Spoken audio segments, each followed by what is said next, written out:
This Easter very different for many Ukrainian refugees, with close to 5 million Ukrainian people fleeing the country. It has been almost 2 months since Russia invaded. Among those fleeing are some who are finding refuge in Texas. One, a mother who has been here the past 2 weeks with her 4-year-old daughter.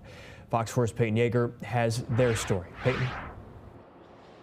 Blake, it's been a long and harrowing journey for this mother and her daughter. Right now, they're staying with a host family in Austin, but they're wondering when they will see their loved ones in Ukraine again. Is that the name? Thank you very much. First egg hunt they did yesterday at the church, and today in a community where we live, they had another egg hunt. Iryna Petrus's Easter weekend was filled with face painting, egg hunts, and her 4-year-old daughter meeting the Easter bunny.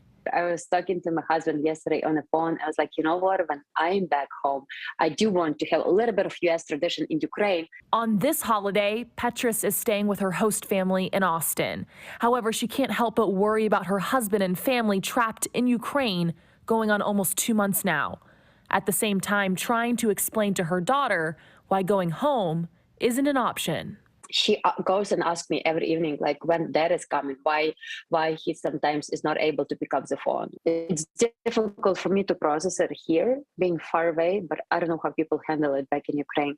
3 different countries and 3 different host families later, it's been a harrowing journey to safety for Petrus and her little girl, Polina. When Russia invaded, they headed west 30 hours by car from Lviv to Poland, then hopped on a flight to Mexico City.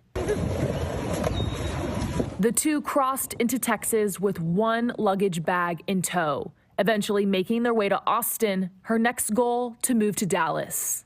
And then I'm meeting more people, their friends, who are trying to help now because Dallas has a lot of Ukrainian community, lots of churches, and it's a big immigration group of Ukrainians there.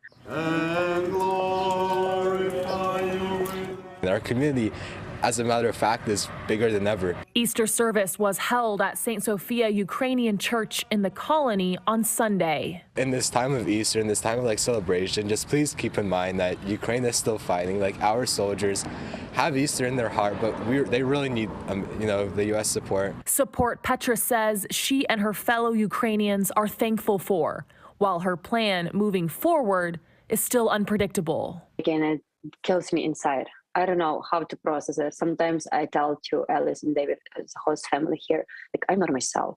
I don't remember myself crying and screaming that bad.